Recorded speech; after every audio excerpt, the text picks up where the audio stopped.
Now let's turn our attention to South America, which is gripped by soaring tensions. It's Venezuela versus Guyana. They're neighbors, they share a border. They also share a long-running territorial dispute.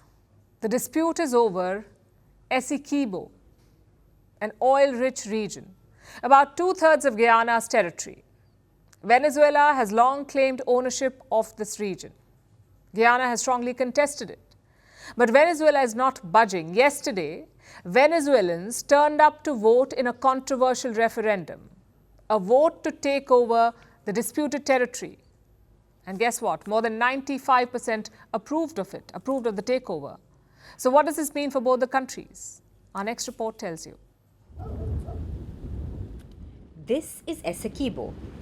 If you haven't heard of it yet, it's time you do. Because it's quite the South American celebrity. Essequibo is densely forested. It's roughly the size of Florida. It makes up about two-thirds of Guyana. And it's the reason behind a major long-running territorial dispute between Venezuela and Guyana.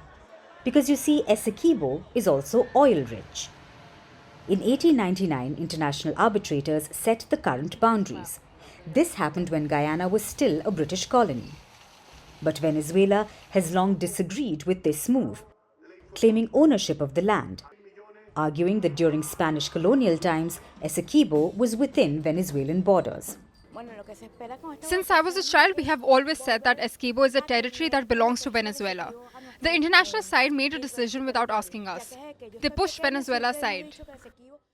In 2015, oil was discovered in waters off Essequibo's coast.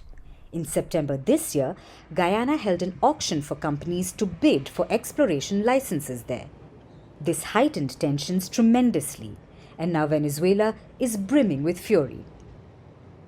Yesterday, Venezuelans voted in a referendum for takeover of Essequibo to gauge if citizens agreed with creating a Venezuelan state in Essequibo, providing its population with Venezuelan citizenship and incorporating the region into Venezuelan territory on maps. Over 10.5 million votes were received, and Venezuelan voters approved by a wide margin, 95%. This referendum has been historic for the national union it has achieved among all Venezuelans. Today there aren't winners and losers inside the country. The only winner is the people of Venezuela and Venezuela's dignity and sovereignty. The only losers are the government of Guyana, US oil company ExxonMobil and the North American empire. This is ours, ahead with the Essequibo. The importance of this referendum is that Essequibo is ours and we have to defend the territory that historically belongs to us. Venezuela is hailing this as an overwhelming victory, but Guyana has denounced it as an attempt at annexation. Guyana's president claimed there's nothing to fear. The International Court has also warned Venezuela. The Bolivarian Republic of Venezuela shall refrain from taking any action which would modify the situation that currently prevails in the territory in dispute, whereby the Cooperative Republic of Guyana administers and exercises control over that area.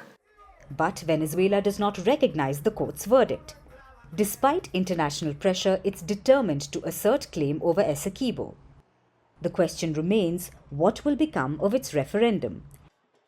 It's unclear what steps Venezuela will take to enforce its claim.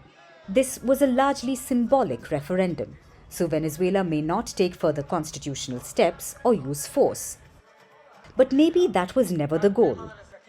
For now, it seems Venezuela is making peace with the movement gaining momentum. And if this is an elephant Venezuela must eat, it's choosing to do so one bite at a time.